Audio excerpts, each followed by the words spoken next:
All right, good morning, everybody. Welcome to the Joey Quiroga Show. This morning, we will be cutting up about NFL topics with none other than my boy Frank Gordon. So we have a very interesting week this week. We have got the Super Bowl going on Sunday, and also in the past couple of weeks, we've also had a lot of things going on. The hot topics in the NFL, especially the coaching carousel and a lot of quarterback movement. So, without further ado, let's bring on Frank. Thank you very much. It is a honor and a pleasure to be a host on the Ultimate Sports Network. Considering I'm the CEO of the Ultimate Sports Network, it's interesting. So this will be pretty cool. This is true. This is true. Yes, Frank is usually behind the scenes when we do these shows. He also hosts his own shows, and when he talks about topics of his liking, like boxing and old school basketball. They're very interesting. So make sure you follow those on the Ultimate Sports Network. So Frank, let's jump right into it, man. Welcome to Super Bowl week. And we've got a very interesting matchup this week, right? We've got the number 6 seeded Tampa Bay Buccaneers, and we've been talking to our blue in the face about this Tom Brady situation in Tampa. I've heard of him. And them just cutting through the NFC playoffs and making it all the way to the Super Bowl. Not to be outdued, you got the Chiefs on the other side that are just literally a buzzsaw, blowing up everybody in the AFC this year. I literally thought that Josh Allen and the Bills were going to give the Chiefs a better game. And they started out on a 9-0 run, but it wasn't enough. And obviously the Chiefs ran away with it, winning by 2 touchdowns. So give me a little bit of your take of how you saw the playoffs of going earlier and how wrong you were in your picks. Actually, I don't even know. I've talked about it so many times, I'm not sure where I was. Let's start with the AFC.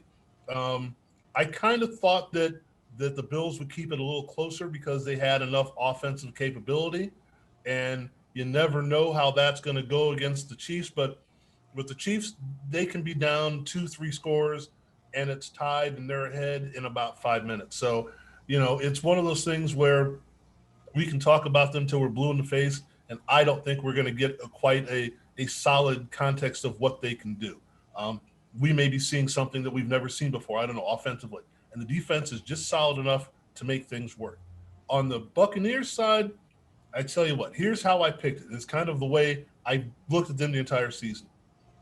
If you can get pressure up the middle on Tom Brady and disrupt his flow, the confidence of the team erodes, or it should, because they go as he goes, because they know they have the same basic core offensively that they've had for the last 3 or 4 years with Jameis Winston, and yet this guy comes in and makes them better, elevates what they do. So if you can knock him down and knock his confidence down, the rest of the team goes away. But that didn't happen. The Packers didn't capitalize on their mistakes as well as they could have, and I thought the Packers would be better offensively.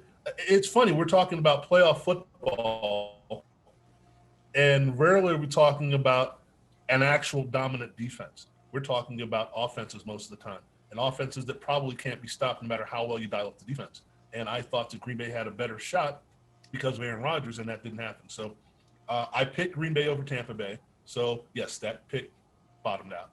But I did pick Kansas City over Buffalo. So Good call. Good call. Yeah. I think my picks are well documented on this show. When I had my boy Clarence on, my original picks were, I'm not afraid to say it, I'm not afraid to admit it, it was the Bills and the Saints. And that hot take did not age very well. But just a little bit more on the 6 seeded Tampa Bay Buccaneers versus Kansas City Chiefs, number 1 seed in the AFC. Yeah, absolutely. I couldn't have said it better yourself. When I look back on what I saw from the Tampa Bay Buccaneers in 2019, I didn't think adding Tom Brady was going to turn this into this massive Super Bowl run, one for the ages, to be honest. A 6 seed and just on the road all 3 games, and then just taking care of business the way they did. But yeah, something needs to be said for that defense. That thing turned a corner. That entire defense turned a corner. They have some studs over there for sure. A lot of guys that you haven't really heard about, but there are some first-round picks on that side, and they turned the corner big time. And they absolutely took care of business in the Super Bowl, so they earned it. They stopped Rodgers and the Packer offensive juggernaut. They took it to him. They sacked Rodgers 5 times, even though he had around 350 yards. And then, on the other side, Tom had 3 picks, but it just wasn't enough. There was some questionable calls. Just like always, it wouldn't be the NFL playoffs if there wasn't any controversy. Right. So yeah, stuff like that. I think it's an extremely interesting. It was a fantastic playoff run by all teams that are here in the Super Bowl, and I actually do think we are in for a good one this weekend. But if I had to go out on the limb and say who I thought was going to take it, I got to say the Chiefs. When I looked at top to bottom of the roster and their overall makeup, I just think that they were destined for a repeat this entire season. They had some snags, but who doesn't? But they had very minimum amount of snags, and I think they have less to overcome than Tampa Bay. What do you think? Well, the major thrust of the whole thing, and we can condense the entire show down to a couple of statements, which I usually don't do, but concise is not one of my favorite words, let's put it that way. But here's something that makes perfectly good sense to me. No matter what you do to Kansas City's offense, they can score like that. No matter where you go, no matter how far ahead you are, no matter what position they are on the field, they don't have to string together a drive. You can get great pressure on Mahomes. He takes a sidestep, sees Tyreek Hill running 4-1-2 or whatever the hell he's running on a crossing route, 30 yards downfield, and he's a 3rd and 9 and end up getting 42 yards out of it. It's amazing the things they can do. And they have guys that you don't even think about. Pringle and Robinson and the Williams, and they'll go to anybody at any time. They'll run anybody at the ball. They'll throw tackle eligible play. They'll do anything. And you're just too much for Todd Bowles, I think, to be able to stop on the defensive side.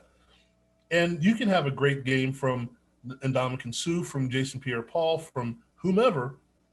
It's one play. There was one mistake. One mistake is going to cost you. If you make one mistake, and I know that's the nature of football, but you make one mistake against this Chiefs team, and it's 6 like that. You make 2 mistakes, boom. Now it's an onslaught. They've got a pretty good kicking game, a good return game. There's so many ways they can beat you offensively. It's scary. Now, I'm going to say that where it sounds overwhelmingly that I am talking about Kansas City winning. I'm going to say that, and that is what I believe. But don't count out Tom Brady. And I said the same thing you said at the beginning of the season. He's not going to make that much of a difference. Jameis just threw for a ton of yards last year. Yeah, a lot of picks, but a ton of yards. Can you make that offense any better? Okay, you cut down on the turnover. You're not going to go for as many yards, as many TDs as he did. So it's a wash. And he comes in and he just lifts everything up. Don't count out Tom Brady. I don't know a better way to say it. It's a possibility. No, those are literally like famous last words when you're counting Tom Brady out. And no, I've had this discussion quite a few times about the aura and mystique that travels around him all the time. And so, yeah, I think the fairy tale ends, to be honest, but it's a great story. His accolades are extremely impressive. Yeah, I think he's going to 6-4 in Super Bowl. I think what what Kansas City has to do, they've got to jump up on them early and just put an onslaught of points on them. So even though Atlanta did that, the one Super Bowl, I don't know, but you've got to get up, 2, 3, maybe 4 scores right away. So there is no way Tampa Bay can come back. So now you've made them a one-dimensional team. You pin your ears back. Chris Jones and the guys just come after him and just start slapping him in the head. That's the only thing I can think of, because if you let them stay in the game, the longer they stay in the game, it's a possibility Tom Brady pulls off something.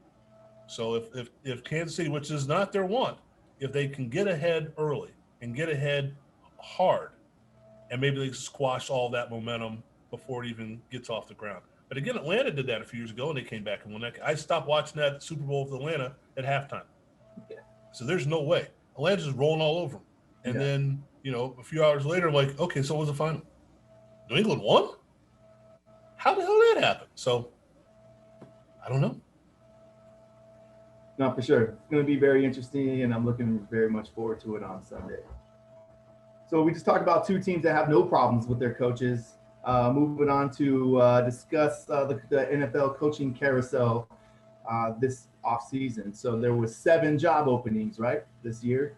And notable, the Eagles picked up Nick Sirianni from the Colts. He was their offensive coordinator. And also Dan Campbell goes to Detroit, who was a tight ends coach with New Orleans. Tight ends coach. Yeah, you heard me right. So there's a couple other names out there. We won't have to go through all of them, but tell me what you think the most interesting hire was this offseason, and I'll give you the hot take of what I think is atrocious. All right. The interesting thing about this, you look at these hires, the 7 hires that we have. Robert Saleh with the Jets, Sirianni with the Eagles, Urban Meyer with the Jags, Brandon Staley with the Chargers, Arthur Smith with the Falcons, David Culley with the Texans, and Dan Campbell with the Lions. You look at those 7 teams, only one of them really has stability at the quarterback position, and that would be the Chargers with Justin Herbert. So that's an important thing. Now you can say Matty Ice with the Falcons is stable, but I don't think that's going to last much longer. He's been phenomenal, but they're going to be looking to move on from him within the next year or two. So I don't know if that's any stability. Sam Darnold with the Jets, they would replace Sam Darnold if they had somebody. If Deshaun Watson decides he wants to go to the Jets will pick up the phone and have a limo at his beck and call in about 3 seconds. No Uber or Lyft for that. He's getting a limo. And looking at the Texans again, he's already said, David Culley, great. I'm glad you, whatever, I'm out of here. So, and we already know that Dan Campbell's got Jared Goff instead of Matt Stafford, and I'm not even sure who the quarterback was for the Jaguars last year, and I'm sure it's going to be somebody different this year. So, and Carson Wentz with the Eagles. So the concept of we brought in these new coaches to do things. I think the most interesting hire, rep in Ohio State, is Urban Meyer. Not because he's the former Ohio State coach, but because of the situation he is in and the situation how he's left his last 2 jobs. You can call it burnout, you can call it health issues, you can call it whatever it is, but Urban Meyer has been known to put his all into his job. From what I've read or what I understand, the basic reason he left Florida was because he never came home or whatever, and he was missing his kids growing up, basically, his daughters. The reason he left Ohio State was kind of the same thing, health issues, whatever, but he put too much into it, and now he had to step back. Now, he's with the Jags. Now, if you put that much time into a college gig and the money they're going to pay him for in Jacksonville, you don't think he's going to fall into that same trap. And how long can he perform at that level? How long can he keep doing that? And will the college game the way he played in college transfer to Jacksonville? Now, remember, when he was at Florida, he inherited Chris Leak, who is pretty much your standard drop back passer. But what Urban Meyer did at Bowling Green and then with Alex Smith at Utah is he used a running quarterback. And then when he went to Florida, he eventually supplanted Chris Leak with Tim Tebow. Same thing at Ohio State. He pretty much he would have loved to have had Braxton Miller play quarterback his entire career. Okay, he goes down. They've got to bring in somebody. Cardell Jones comes in and look like your standard drop back, strong arm, rocket passer. But that was an anomaly. He really wanted somebody like Braxton Miller, who he ended up having. And again, you say the same about Dwayne Haskins, stand-up, strong-arm quarterback. That, again, he didn't have that other guy in the roster. That's who Tate Martell was supposed to have been, and he didn't pan out. Yeah. So, yeah, again, right. And I don't think – where's he going to land? I don't know if anyone's going to take a chance on him now. No. But the thing with Urban Meyer now is a pro quarterback. He can pick and choose that guy. And since that is kind of more the norm than it used to be in the NFL, he might be able to find somebody who's going to be that, read option kind of quarterback. So that may work. But we also know that unless you're a phenomenal player who avoids getting hit, you can be Lamar Jackson or you can be Robert Griffin Jr. or the third, I'm sorry. You can try and run and get beat up, or you can run and not get hit. I don't know. So can he find that guy? There are a ton of them in college now. Find that guy to run that read option, to do what he has to do. Uh, uh, Trevor Lawrence might be able to do that. Justin Fields might be able to be that guy. But can you make a living in the NFL with that kind of offense? Where you ignore a lot of other positions and you try and just run the read option. Now, again, you have that positionless thing where you've got, the Curtis Samuels guy I think of that's now with Carolina, that they drafted him and Christian McCaffrey in the same draft and say, we don't care who's playing what position. Just go out there and we're not even going to call it anything. Just run the ball and, catch, run, throw, whatever you have to do. But I don't know whether it's going to transfer to the pros. Now, to say you can't coach, no, I'm not saying that, but just to say that it's a different way of doing things. And Urban Meyer is a stubborn guy. Will he be able to make what he wants to do fit into what works in the NFL? The other one that I think is very interesting is Robert Saleh with the Jets, is that, a defensive guy going to the Jets where you've got a lot of things that are wrong. You've got to replace a lot of people. You've got to build a staff that's going to work. I'm not saying he can't do it. He's a very bright guy. Looks like he's very intelligent and very intense, but you've got to figure out a lot of things. One of the things is, can your quarterback get it done in this league that you just drafted? That's the first thing you got to be able to figure out. And if you can't, then who are you going to bring in? There's that, as you say, the hot take of how many quarterbacks are going to be in play this offseason. Yeah, there are going to be a lot, but does that make you any better? So that will be interesting. And, I think the one that fell into the perfect situation, or maybe not perfect, but a good situation, is Brandon Staley with the Chargers, because you have the quarterback. That's done. And you've got a good young team that could get better. So they're on the rise, where some of these teams are on the fall, like surrounding the Eagles. You don't know what they're going to do. They're right there, but then they're right there in a division that's that bad. So it's going to be interesting to see how it all plays out. Again, David Culley with the Texans. We don't know how bad of a mess that is. It maybe not be a bad mess. Maybe it's all Deshaun Watson and DeAndre Hopkins. Maybe that was the problem. Somehow I doubt that. But to say the entire front office and everybody involved are the ones that screwed stuff up or continue to screw stuff up, I guess that you pick your sides and see what happens from there. Yeah, I think if I do my math correctly here, I think I just counted 8 coaches moved. That is a big number. That's ridiculous. I think the average is between 4 and 6 every year. Right. But 8 coaching openings, and then also probably 7 that we didn't see coming, right? Like we knew once the chatter with Urban Meyer going to Jacksonville, where there's smoke, there's fire with that guy most of the time. So we kind of knew that was happening. And then what an amazing situation that actually is.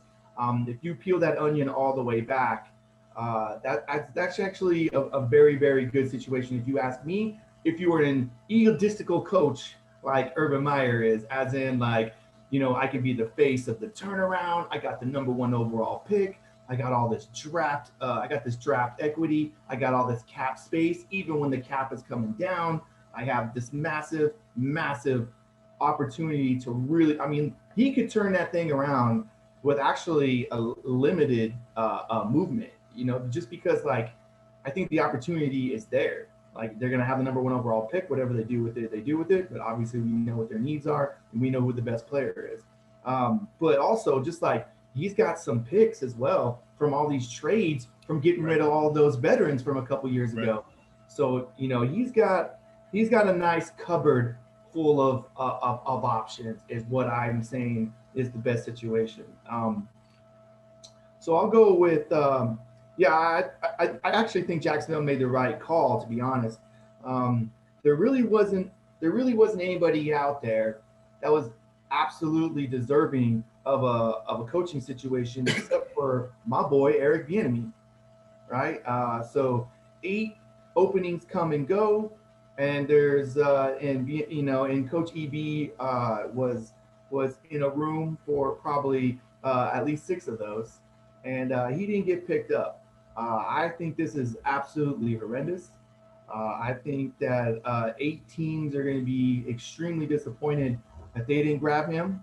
I just think that it is what it is. I mean, like I said, Detroit went with not even an OC or a DC or somebody who could be in line for a head coaching gig. You know, Campbell comes as a tight end coach in with the Saints. Like that's just, I don't know. That's absurd. But also just play a little mini devil advocate here. I do give props and credit where credit is due. The NFL executives are way the hell smarter than me, right? And I think that if these dudes came in there and they had crushed the interview, were ready. They had the plan. Like if Sirianni had a plan, what he's going to do with Carson Wentz and Jalen Hurts. You know, Campbell rolls in and says, "I know what I'm going to do with Matt Stafford."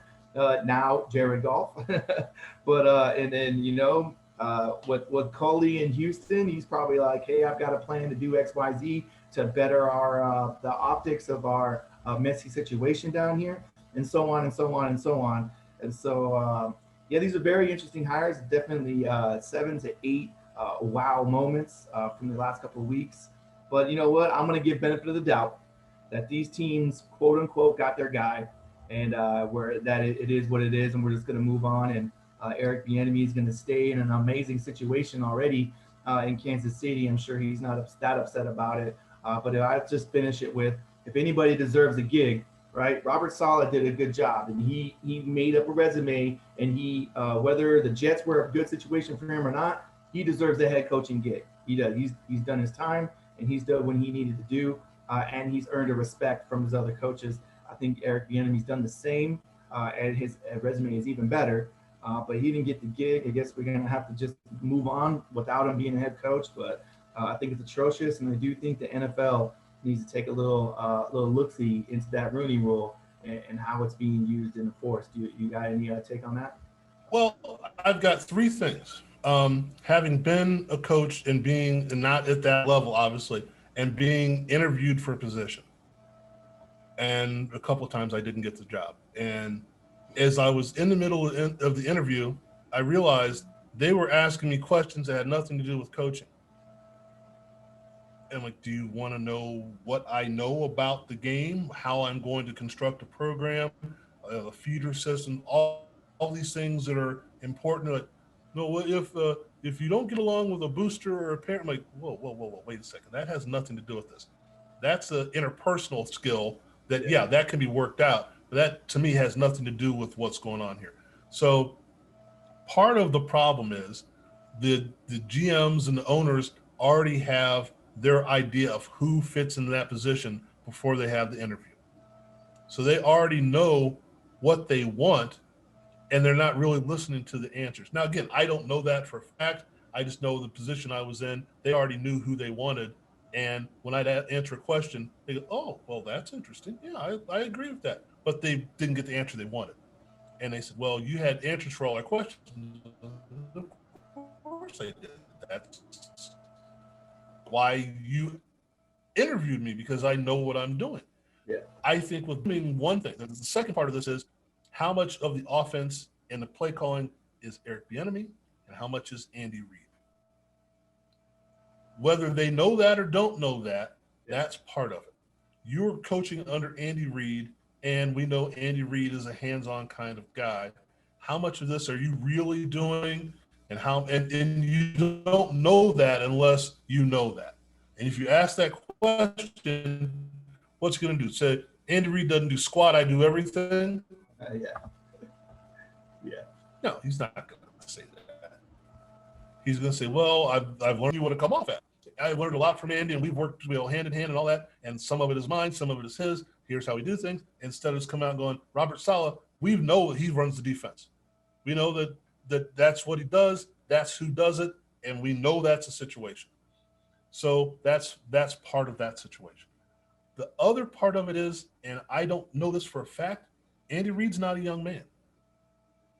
And I'm willing to bet, and this will play out another couple of years, I'm willing to bet that Eric Bieniemy is the head coach in waiting in Kansas City. Not to say that he wasn't trying to get these jobs, and not to say that he didn't put forth his best effort to get these jobs, But somewhere in the back of his head, I'm sure he's thinking, this is my opinion, he's thinking, I got the best gig coming up. Once we win the Super Bowl, and he decides he doesn't want to be, I've won 2 in a row, I'm done. Maybe I want to win 3 in a row so I can set kind of precedent, but I'm done. And it's now your job, Eric. What do you think? So maybe that comes across the interview as well. I don't know. That's part of that self-assurance thing that for some reason people don't like. I know I can do the job. Well, you're too self-assured. Isn't that what you want? Yeah. And maybe there's part of that comes through. It's like, I know I can do the job and I've got this job here. So I don't know what the interview process is like in the NFL. I don't know what they talk about. All I know is from the experience that I've had that a lot of the football knowledge that Eric Bieniemy has probably didn't come up in the interview because they can read about that. It's how did you come off between, I have to work with you every day as the GM. Will I be able to get along with you? Will we be able to do things together? Will you see things eye to eye with me? And maybe they do, maybe they don't. Or again, maybe they just didn't want to give him the job. I don't know. But you're right. There's something in there you say, somebody has to take a look at this. Because if he is as good as we think he is, if he has anything to do with this offense the way it's going, why wouldn't he be a good head coach? So I don't know. No, and honestly, you just you opened my mind up to something right there. I didn't even think about the Chiefs situation and Andy Reid taking off. And also, there's actually some content there that I was thinking about as you were throwing down what you were saying. Is that so? Andy Reid has actually publicly come out and said that he's not happy that Coach EB didn't get a job. So you are absolutely right that if they win this Super Bowl. And he could just be like, you know what, NFL, you guys didn't want to take a chance on my boy, then I'll just pass him the reins. Take it myself, right? Yeah, we don't even need to do number 3. Mm-hmm. He can go for number 3. I got my 2. I did what I needed to do. I've changed the game. I've made Kansas City Chiefs the freaking Patriots of this decade now. All of a sudden, we're working into dynasty mode. And it doesn't matter who's coaching that team. That's that's a veer off, right? As in, I'm pretty sure they have a lot to do with it, but also let's not be silly about that team actually has number 1 player in the entire league at 3 to 4 different positions on both sides of the ball. So no, they're an incredibly talented team. They deserve every single accolade that they get, and it is a tribute to the coaching staff, but also they're out there running with the best of the best. So. They are a very fortunate situation. And that has a lot to do with it. If you don't give credit, it's interesting to say exactly where you put it. Who couldn't coach that team? Yeah. Well, a lot of people, because you had to get them to that point. Who took the chance on Tyreek Hill to become uber weapon? Who would have done it? Well, we give credit to the GM for drafting. Oh, okay. We're going to go for the former quarterback from Cincinnati that's converted to tight end, and we're making him into a Pro Bowl tight end. Well, that was the GM. That wasn't you guys. We've got Edwards-Helaire. Well, everyone saw you at LSU. You didn't draft him. Well, you traded for Frank Clark. Well, you didn't trade for him. The GM traded for him. So there are a lot of things you can say about that, what did the OC do? Well, he's figured out a way to get Mitchell Schwartz the ball on tackle eligible plays or guarded. What? No, that's not, there's a lot more to it. So yeah, I can see that in the interview process, or at least in that thing, it's like, well, who couldn't be the offensive coordinator of that team? That's a good point. So we spoke of, it was David Culley taking over for the Texans, right? So that dude just inherited an absolute PR nightmare and locker room nightmare. And so, he's going to take over the Texans. He's extremely long in the tooth, so it looks. And so everybody else went with these young bucks that were coordinators and whatnot. And Culley comes over from the Ravens, a good franchise with a good, good structure and whatnot under Harbaugh. But so let's talk a little about what's going to happen with Deshaun Watson. I think that this is a sticky situation for sure, but I think it's actually I think it's going to be a win-win in the end. But I'll let you start, and I'll finish up, and I'll tell you how I feel about it because I've been talking about it and thinking about it a lot. But yeah, we got two situations I think are hot on the stove. I think we got the situation with Deshaun Watson, and it's a contract between mutual parties here, right? So I feel like he thinks that they're not holding up their end of the deal, and I think he's absolutely right. Just to cordially ask, hey, I think he's doing it in a very respectful way. He's saying, look, it man, I think that this marriage has as the love has ran out. Just fine, you can benefit from me. You're gonna get a lot of capital back for me. So just get me out of here. Let me go be happy. You guys be happy with whatever the heck you're doing down here, right? I don't want to be a part of it. And so I think it's actually fantastic. I think it's fascinating of what's going to happen afterwards. But also, I think if Deshaun walks, see you later to J.J. Watt too. What's he going to stick around for? That boat is sinking fast. And also, I know he's a face in the community or whatnot. But I really do think that overall, the general management and the execs, the suits, are letting these guys down. They've been in the playoffs a lot in the last 5 to 6 years. They've had a lot of momentum, especially once Deshaun came on board. To be honest with you, I think the guy with the most egg on his face is Bill O'Brien. He's not even around anymore to see what's going on. But so I've already said a lot about how I feel. I'll let you go on and take it from there. What do you think? Well, if I'm David Culley, I'm that guy that just decided to become roommates with somebody, and as I'm moving in, I went, do you have a cat?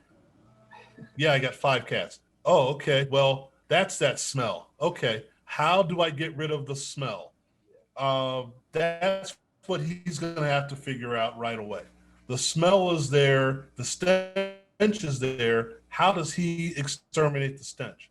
Now, does that mean get rid of some of the cats or letting some of the cats go? I.e. Deshaun Watson, J.J. Watt, and some other people. I don't know if that's what that means or not. I don't know what David Culley can do with the hand he's given, provided that he doesn't get any help from the front office. And that's going to be tough because they're brand new as well. I really don't know what can happen there. As far as the purge is concerned, here's what we assume that DeAndre Hopkins leaving and Deshaun Watson possibly leaving.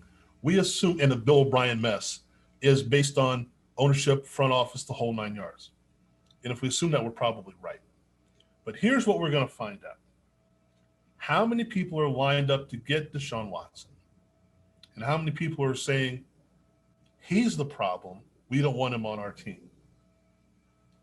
Yeah, I don't believe it either, but that's what we're going to find out. How bad is the mess in Houston that it may come back to splash on Deshaun Watson? Because, okay, DeAndre Hopkins, why did he go? Well, they traded him. Okay, but why? It's not his fault. That's going to be, yeah, it's not his fault, but it's going to be, was he part of the problem? Bill O'Brien said, he's part of the problem, let's get him out of here. Well, we're going to see how people feel about the Texans at this point. When people are lined up outside Deshaun Watson's door and saying, we'll work something out. This question's been asked any number of times, but my take on it was, how many teams in the NFL right now, face-to-face, person-to-person, would not trade their quarterback for Deshaun Watson?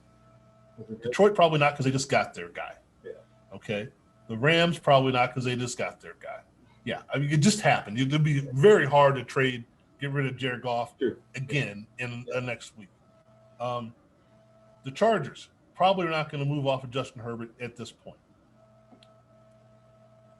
I would say, and I did this on a show last night, I would say that if you came to the Cardinals and said, you can get Deshaun Watson for Kyler Murray, I think the Cardinals would go, maybe. What else you got involved in this? What else can we do? How bad do you want to get rid of him? Yeah. How get better? Yeah. Seattle. Deshaun Watson for Russell Wilson. No, he's the face of the franchise. We wouldn't have, huh? And cash? And draft picks? No. Seattle might. They might. It's a very small might, but it's a might. Cleveland, Baker Mayfield. They might. It would be tough, but they might. If they hadn't made that playoff run this year, they might. Okay. Baltimore, no. Kansas City, no. Tampa Bay. If we can parlay this past this week, past Sunday, it probably not, but it's a possibility. Because you say, Tom, it's been a nice run. We got a guy that can get the job done. It's about 40 years younger than you. Dallas. Yeah. Yeah. You're Chicago, Philly. Yeah. You know, they're Minnesota. If we can figure out a way to get out of the Kirk Cousins contract, yeah, we can do it. Denver, oh yeah. Oh, You know, Buffalo, probably not. New York, either one of them, probably. You can say that they've both got young quarterbacks, but the Cliff Kingsbury thing in Arizona just proved that doesn't matter. Jacksonville, yeah.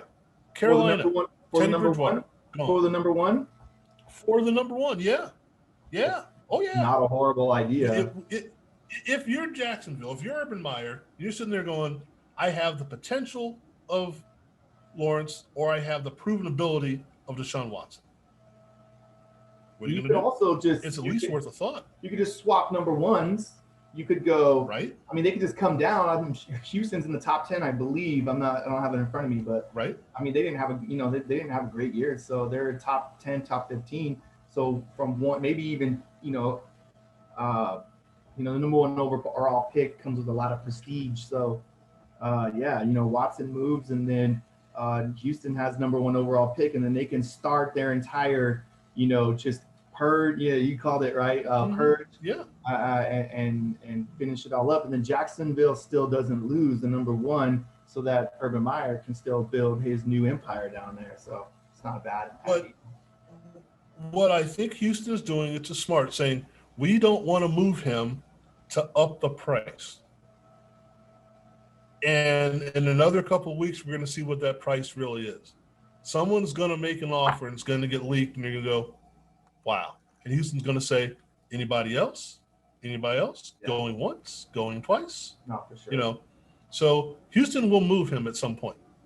Because, like you said, that marriage has been irrevocably, whatever word I'm looking for, has deleteriously been destroyed. It ain't happening. He's not coming back. He doesn't want to play for them.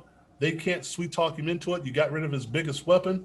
Like you say, where's J.J. Watt in this situation? He's already unhappy with them as well. Not to say that he's not going to come to a compromise. He doesn't like the way they're working as well. So and again, J.J. Watt is a commodity you can do without because he's hurt so much. And I don't say that lightly because he's the cornerstone of the franchise and the community. But you can work out a deal for him, get him to Pittsburgh and play with his brother, and everyone would shut up. Or brothers, I should say. Make more commercials, and that would be cool. So a long-winded answer to your thing is Deshaun Watson is gone. It's just a matter of how he goes. Absolutely. Couldn't have said it better. And also just to wrap up that take too. So, I mean, there's going to be a lot of movement. There's going to be a lot of quarterback movement, something that we've never really seen. We already have one big trade already. But also, yes, like Deshaun is going to command a big price. But also, I don't think it's anything that anybody would not be willing to do. Anybody looking for a quarterback, and there's probably, you named a bunch, but there's probably at least 10. There's 10 teams right now that are looking to either improve, get a quarterback, whether that's in the draft or just, make an upgrade to their current situation. So even though you might be stable, quote unquote stable, like the Jets with Darnold, like he's young and he just probably hasn't gotten the tutelage he needs. But yes, you pull the trigger on that. Unless you're just not willing to give up your future. There's a lot of teams out there because of trades in a few years ago that have more capital than others, and that's who needs to be making these decisions and pulling the trigger on this. So, would you make a move if you were the Bengals with a Joe Burrow coming off of knee surgery? Would you make a move and say, even if Joe Burrow is as good as we think he's going to be, he's not going to be as good as Deshaun Watson? Would you make that move? Because you get Deshaun Watson to start the season, you may not get Joe Burrow until maybe mid-season in the fall next year. That's an extremely interesting situation. And I don't know, man. I feel like it just depends on you. Every GM and executive team have what they what they hold in value. Whether it's is it the money that we're paying them? Is it the possibility of the future? You know what I mean? Right. So like at this point, Joe Burrow basically is you know he's a rookie. So like you saw what you got, but like there's nobody around him. So this is almost like he's like a lottery pick in the NBA, where like you're not taking him for what he can do today, you're taking them for what they can do Right. tomorrow. And I know Deshaun Watson is still young, and I know he has this, he has a nice little resume already, and with a team that like probably could have been better talent wise, right? Right. And Right. so he's actually keeping them above water and above 500 and making noise in the playoffs every year. And so I don't know, man. Like I really can't answer that, because you have to ask the executives have to ask their question. Like, what do they want to? Are we winning now, or are we building? Because if you're rebuilding, you've already done some other things and have some other things in the works that could stop you, quote unquote, rebuilding. You know what I mean? So like the Jets, right? They are rebuilding 100%. Right. The Jacksonville Jaguars are rebuilding 100%. So like bringing in Deshaun Watson and that's it. That's not rebuilding, right? That's just upgrading your one facet of your entire team. Whereas in the draft and other free agent movements, that's just, it depends on where you're at, and this happens in baseball all the time. But see, the thing with him, and I agree with you, the thing with him, with Deshaun Watson is if it takes you 3 years to rebuild, he's still in his prime. If you're Yeah, bringing in somebody, normally in a normally in a free agent move like this, a rebuild, well, the guy's, he might have 3 to 5 years in his prime, and then, you go baseball, the Albert Pujols thing. Great, we got 2 years of great Albert Pujols. Now we got to pay him for another 12 years of yeah, mediocre Albert Pujols. yeah, You get Deshaun Watson now. His prime should still be another 6 to 8 years. He's still a young guy, so that's something I think they'd have to weigh as well. We can get him. He may not want to be on a team that's not ready to compete right now, but we can get there with this guy there. It's where he came from. If you're the Jets, if you're the Giants, if you're the Panthers, if you think that if you're the Washington football team, we've got a chance to. We've got to look at a decent defense. We've got some decent weapons there. We have a chance to be okay. This guy makes us a lot better. We don't know how long Alex Smith's leg is going to hold up. You don't know if you can. You can't rely on Colt McCoy. You need a quarterback there. You already let Haskins go or kicked him out of the door. yeah. You need a quarterback there. Taylor Henneke isn't going to get the job done. If you think that you're ready to get the job done in the next 2 years, because you've got a defensive line that's going to be stellar next year, if you think you're ready to go within the next 2 years, I'd make a run at Deshaun Watson. Whether he'll go there or not, if he has a choice, I don't know. But I'd make a run at him, sure. Yeah, and it just yeah, it's absolutely, you're gonna have to weigh it, man. You're gonna have to write it all down, a big old whiteboard, and just be like, is there more value? You tip Right. the scales on what we're trying to do, because each team is trying. Yeah, each team is trying to do something different. Some are trying to do mini rebuilds, where Deshaun Watson would absolutely take their talent level at the quarterback position to another level. And then you've got some teams that are just like extremely down. They have a lot of work to do. They got a lot of work Right. to do. So, I really do think that the 49ers rumors, that's a very lucrative situation for both teams, because if, let's just say, they do QB swap, you know what I mean? 49ers can get rid of a guy that was already a maybe at the beginning, and doesn't, it looks like these California teams aren't happy with their quarterbacks right now, Right.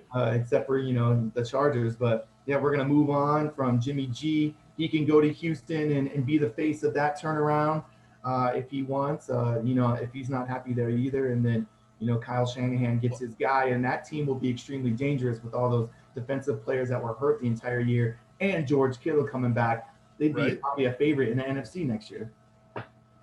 And you mentioned the California teams. An interesting move would be Deshaun Watson going to the Raiders and Derek Carr going back to redeem the family name with the Texans Oh, after they drafted his brother #1 and he didn't do diddly poo.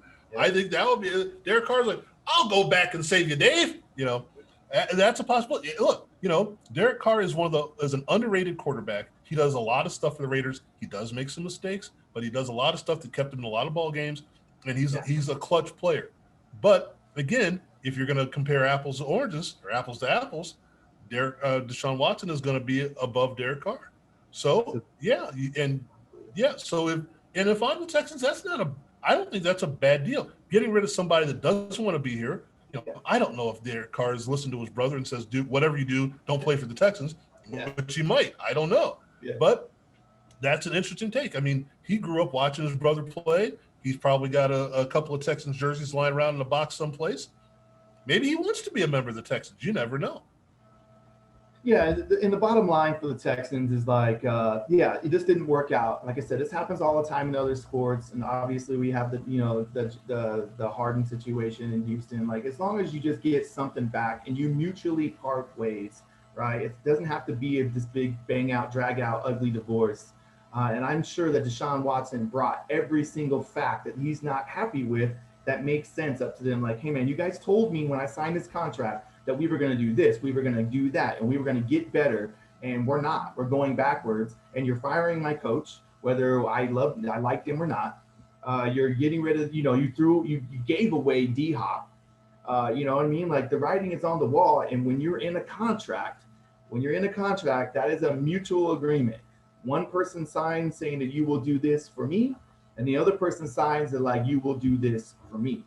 So he's getting a lot of heat for this contract signing with what he knew at the time and blah blah blah. And like I said, like when a team tells you that like, Deshaun, we believe in you and we're going to build around you and XYZ, and then you don't, I think he's extremely it's his right to say, hey, that's enough. You guys have tried. I gave you a couple years. This thing is abandoned ship, and just trade me. Get another quarterback in here instead of me. Get value back. Get picks back. Get whatever the heck you want back, veteran leadership, whatever, but just send me on my way so I can go prosper somewhere else.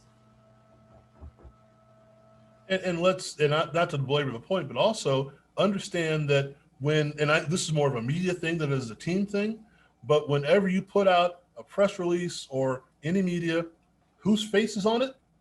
Deshaun Watson. Yep. You've made me the face of the franchise. It's like the Houston Texans and Deshaun Watson. Deshaun Watson and the Houston Texans are going to Joe's Car Wash to do some community. You've made me the guy. With that comes a little cachet when you make a major decision. When you told me you would consider, get my consideration on a major decision. Not to say that I'm making the decision, but you said, well, we're going to run it by you, and then you didn't run it by me.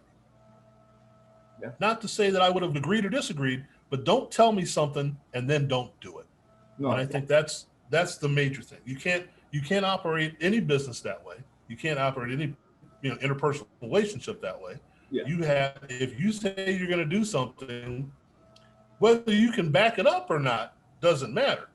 But if you say you're going to be someplace at 2:00 and you can't be there at 2:00, by 2:15, you're going to make it work.